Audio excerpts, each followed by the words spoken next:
पूजा पाठ, कर्मकांड, ज्योतिष सीखने एवं सनातन धर्म से संबंधित वास्तु शास्त्र, जंत्र मंत्र, तंत्र, शास्त्रोक्त ज्ञान प्राप्त करने के लिए जुड़े हमारे इस चैनल से। नमस्कार मित्रों, स्वागत है इस ज्योतिष शिक्षा के कार्यक्रम में, जहां पर आप इस समय अपने ज्ञानार्जन के लिए नक्षत्रों का अध्ययन कर रहे हैं। और इस मानव जीवन में यदि सबसे अधिक इस सृष्टि में प्रभाव देखा जाए तो केवल नक्षत्रों का है। सारी सृष्टि की रचना, उसका पालन, उसका संहार नक्षत्रों के क्रम के आधार में ही प्रकृति में स्थापित किया गया है।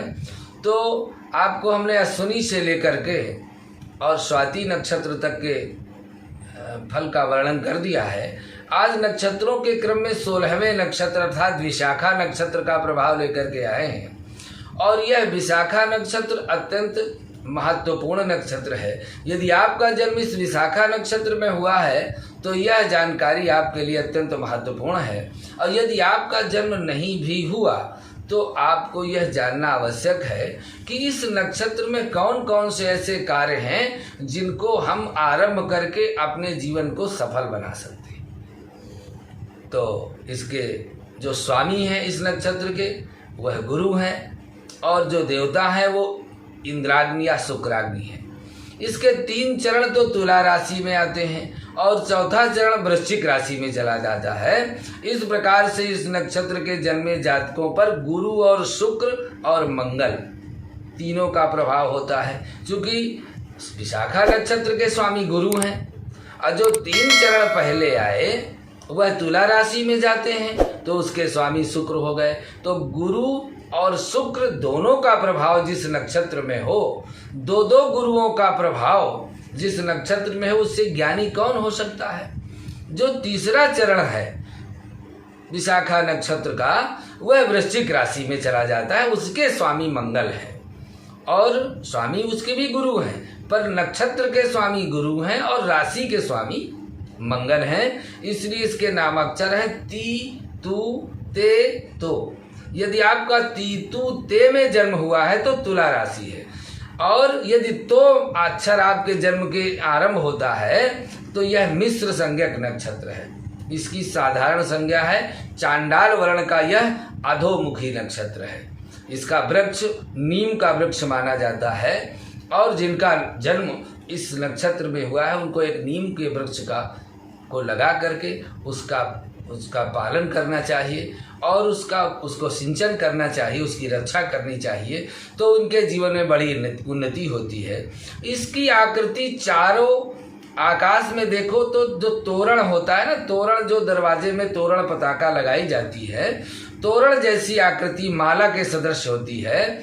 लाल फूल, फल जैसे सेब, आलू बुखारा, तिल, मूंग की दाल के व्यवसाय, कपास और कपास से बनी हुई चीज़ें, चना, आग की भट्ठी लगने का काम, लेखन का काम, नृत्य और संगीत, वस्त्र आभूषण, धान का व्यापार, चावल का व्यापार, संग्रहण और विवाद, यदि दावा या उसको निपटाना, दोनों विवाद, इन सब कार्यों को इस नक्षत्र के अंतर्गत लिया गया है।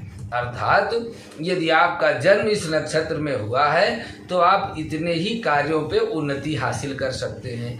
लाल फूल से संबंधित आप कार्य कर सकते हैं, लाल फल जैसे सेब जैसे व्यापार कर सकते हैं, आलू बुखारा आदि, तिल मूंग की दाल का व्यापार कर सकते हैं, कपास से निर्मित वस्तुओं का व्यापार आप कर सकते हैं, आग की भट्ठी से संबंधित काम कर सकते हैं, नृत्य संगीत, वस्त्र आभूषण और इन सब व्यापारों यदि वाद विवाद को निपटाने का भी कार्य आपको इस नक्षत्र में दिया गया है। इसलिए हम आपको बताते हैं कि यदि आपका जन्म इस नक्षत्र में हुआ है तो आपके अंदर क्या स्वभाव गुण होंगे, यह बताने का प्रयास करते हैं। तो इस नक्षत्र की विशेषता यह है कि इस नक्षत्र में जन्मे जातक अपने आप में ही मगन रहते हैं। प्रायः इनको बहुत से लोगों से कोई लेना देना नहीं, कोई भूखा रहे, प्यासा रहे, सुखी रहे, दुखी रहे, ये संसार से ज़्यादा मतलब नहीं रखते। इनके बहुत ही कम दोस्त होते हैं, बल्कि ये स्वयं भी इसके लिए अधिक उत्सुक नहीं होते बहुत दोस्त बनावे। विशाखा में जन्मे व्यक्ति प्रभावशाली, वचन बोलने वाले, व्यवहारिक ज्ञान और विज्ञान के प्रति अभिरुचि रखने वाले, न्याय में निपुण और नेतृत्व करने की क्षमता इनमें होती है, साहसिक कार्यों के प्रणेता होते हैं। गुरु, शुक्र और मंगल की यदि कुंडली में स्थिति अच्छी है तो ऐसे व्यक्ति उग्र स्वभाव रखते हुए भी गलत रास्ते पे कभी कभी चल पड़ते हैं, और यदि गलत रास्ते पे पाप प्रभाव से ग्रहों में चले गए तो ऐसे जातक लोभी, निठुर, कलहप्रिय, स्वार्थी और चालाक होते हैं। इसके कारण इनके दोस्त, मित्र, परिवार, स्वजन इनसे दूरी बना करके रहते हैं। दूसरों की तरक्की से ये बहुत प्रज्वलित हो जाते हैं। इस नक्षत्र में जन्मे लोग बुद्धिमान और पढ़े लिखे, दिमाग में बहुत तेज होते हैं, लेकिन स्वार्थी टाइप होने के कारण इनको समाज में बहुत लोकप्रियता हासिल नहीं होती है। आम तौर पर यह उच्च शिक्षा प्राप्त कर लेते हैं। इस नक्षत्र में जन्मे लोग बिजनेस की बजाय नौकरी करना ज़्यादा पसंद करते हैं और इनकी सरकारी नौकरी करने की दिली तमन्ना होती है। पर यदि सूर्य इनका जन्म कुंडली में पुष्ट हो जाए तो मिलती है नहीं सुरक्षा, रक्षा के क्षेत्र में सेना, मिलिट्री आदि में भी ये जा सकते हैं। ये लोग जल्दी लोगों से दोस्ती तो बना लेते हैं, पर काफ़ी महत्वाकांक्षी होने के कारण ये बहुत समय तक दोस्ती बनाए नहीं रखते। एक बार जो ठान लेते हैं उसको पूरा करके ही दम लेते हैं।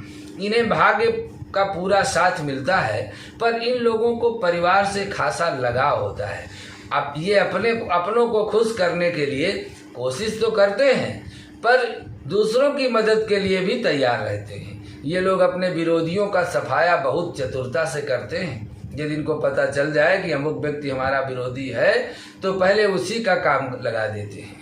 लोभी होने के चलते ये धन का संग्रह तो कर लेते हैं, पर उसको अपने जीवन में सुख शांति के रूप में प्रयोग नहीं कर पाते। दिखावे की भावना अधिक होती है। इनका स्वभाव उग्रता और सौम्यता दोनों का मिश्रण होता है।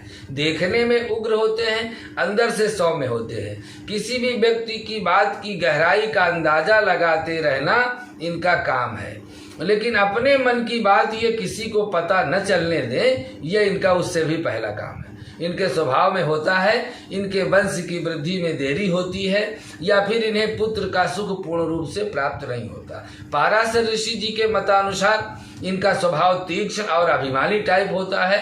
ये अपनी तरफ से किसी को नमस्कार करना भी अच्छा नहीं समझते। ये लोग धन संग्रह करने में सफल होते हैं, लेकिन परोपकार में रुचि नहीं लेते। दूसरों के हित के विषय में इनका बहुत इंटरेस्ट नहीं रहता।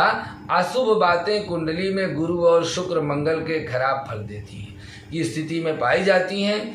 वही यदि चंद्रमा बली हो जाए, लग्न में ना हो, तो उक्त बातों से अच्छाइयाँ भी देखने को मिलती हैं, क्योंकि इस जो नक्षत्र के स्वामी गुरु हैं और राशि के स्वामी शुक्र हैं, इन दोनों में आपस में शत्रु भाव है। इसलिए यदि चंद्रमा इनकी कुंडली में अच्छा मिल जाए और वह प्रभाव अपना दिखाता है तो इनके जीवन में सुख, शांति और सद्भाव की वृद्धि हो जाती है और संघर्ष इनको कम करना पड़ता है। आज हमने आपको इस विशाखा नक्षत्र के प्रभाव को बताया और अगले नक्षत्र में आपको हम अनुराधा से संबंधित प्रभाव लेकर के आए हैं। आज के लिए बस इतना ही।